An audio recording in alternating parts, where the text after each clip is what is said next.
Welcome to the Berkshire Museum's Daily Doodle. I'm Liz. And I'm Pete. The Daily Doodle is where we take the word of the day And use it to inspire some doodles. So let's grab some paper And maybe something to draw with. and let's get doodling!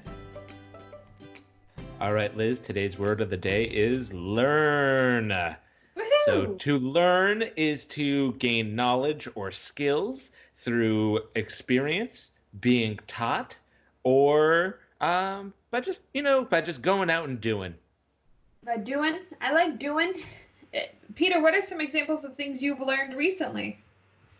Recently, well, I've learned how to use this drawing app you see me drawing with right here. Yes. I've learned that I actually rather like asparagus now.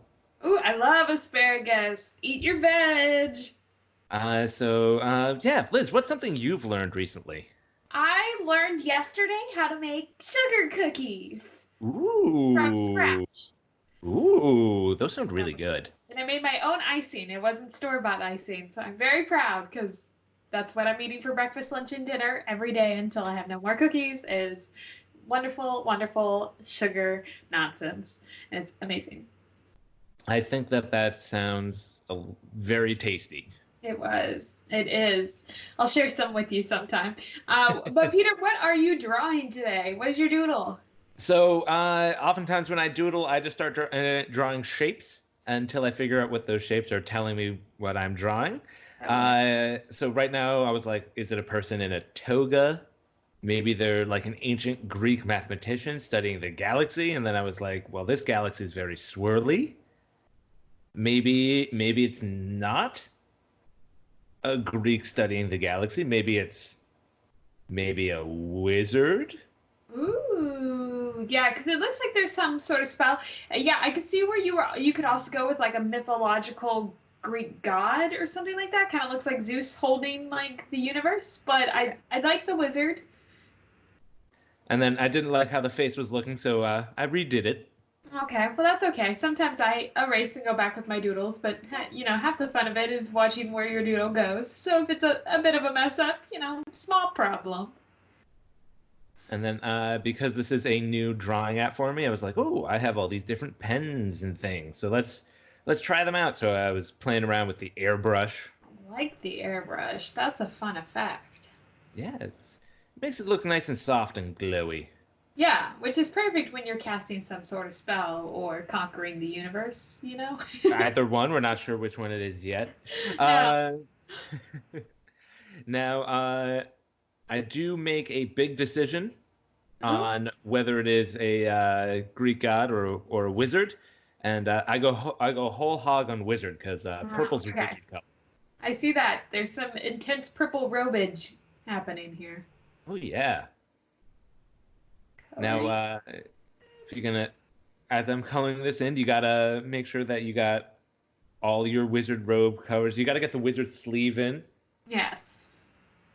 Yes, that's very important. The bigger the sleeves, the bigger the wizard. Yep. And then, of course, a hat. Oh, yeah. You can't forget the hat. The hat is the most important part because you have to protect yourself from magic burn because there's some feedback off of every spell that you cast.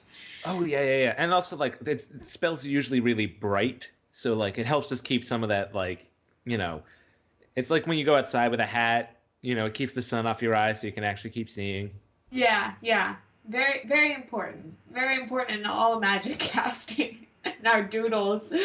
Oh my goodness, this has become a very technical conversation. Listen, I want everyone out there to understand all the different reasons behind why witches and wizards make the choices they do. Yeah. Are we still going wizard, or are you going to make a hard swerve coming up here and surprise us all with something else? You never know with my doodles. Right now I'm doing a little bit of shading because I was like, I want a little more depth to this doodle. Not really paying attention to the light source while I'm shading. Just what feels right.